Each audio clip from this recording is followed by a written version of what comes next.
नमस्कार, ये आकाशवाणी शिमला है।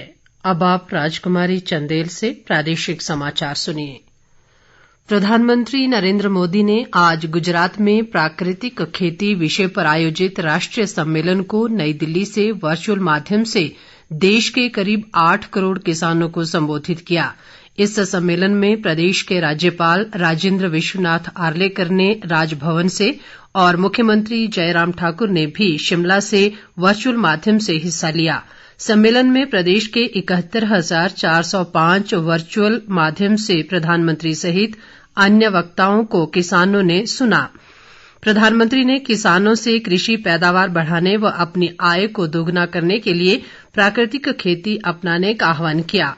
सम्मेलन के बाद मुख्यमंत्री जयराम ठाकुर ने पत्रकारों से बातचीत में कहा कि वर्तमान राज्य सरकार ने 2008 में अपने पहले ही बजट में प्राकृतिक खेती को बढ़ावा देने के लिए प्राकृतिक खेती खुशहाल किसान योजना आरंभ की और इसके लिए 25 करोड़ रुपए का प्रावधान किया गया।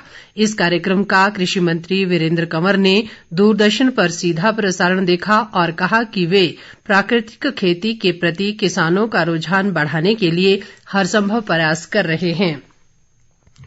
तकनीकी शिक्षा व जनजातीय विकास मंत्री रामलाल मारकंडा ने आज बिलासपुर जिला के बंदला में राजकीय हाइड्रो इंजीनियरिंग कॉलेज के नए परिसर में प्रथम वर्ष की कक्षाओं व कन्या छात्रावास का शुभारंभ किया। आजादी का अमृत महोत्सव के तहत आयोजित इस समारोह को संबोधित करते हुए मारकंडा ने कहा कि अब तक इस पर लगभग 105 करोड़ रुपए खर्च किए जा चुके हैं और शीघ्र ही 40 करोड़ रुपए की अतिरिक्त धनराशि का प्रावधान किया जा रहा है। इस दौरान विधायक सुभाष ठाकुर ने कहा कि 4 वर्ष के दौरान एम्स और हाइड्रो इंजीनियरिंग कॉलेज के रूप में बिलासपुर विधानसभा क्षेत्र को राष्ट्रीय स्तर के 2 बड़े संस्थान मिलना गौरव की बात है। उन्होंने कहा कि इससे बंदला क्षेत्र के चहुमुखी विकास को बल मिलेगा। राज्यपाल राजेंद्र विश्वनाथ आर्लेकर और मुख्यमंत्री जयराम ठाकुर ने अपराध और आपराधिक tracking network and system CCTNS के कार्यान्वयन में पहाड़ी राज्यों में देश में पहला स्थान प्राप्त करने के लिए पुलिस महानिदेशक संजय कुंडू और उनकी टीम को बधाई दी है।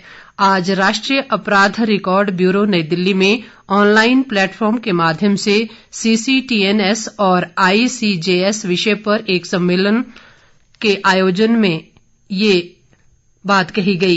केंद्रीय गृह राज्य मंत्री की अध्यक्षता में हुए इस सम्मेलन में सभी राज्यों और केंद्र शासित प्रदेशों के वरिष्ठ पुलिस अधिकारियों ने हिस्सा लिया। राज्यपाल व मुख्यमंत्री ने अपने बधाई संदेश में कहा कि प्रदेश पुलिस के शानदार प्रदर्शन से इस तकनीक का दैनिक कार्यों में और अधिक कुशलता से प्रयोग करने पर पुलिस का मनोबल बढ़ेगा।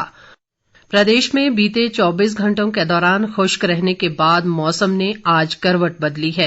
राज्य के मध्य व उच्च पर्वतीय क्षेत्रों में कुछ स्थानों पर वर्षा व हिमपात हुआ, जबकि निचले क्षेत्रों में मौसम साफ रहा। बीते 24 घंटों के दौरान न्यूनतम तापमान में 1 से 2 डिग्री सेल्सियस की कमी दर्ज की गई। वहीं केलंग -7.9 डिग्री सेल्सियस के साथ सबसे ठंडा स्थान रहा।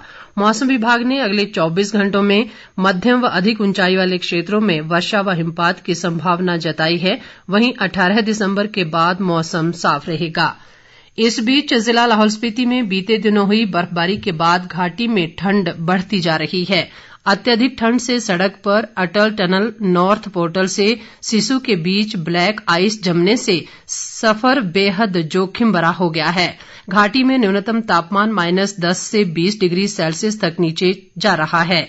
पर्यटकों की सुरक्षा को ध्यान में रखते हुए जिला प्रशासन ने पर्यटक वाहनों को 11 बजे प्रवेश और दोपहर 3 बजे वापस जाने की सलाह दी है।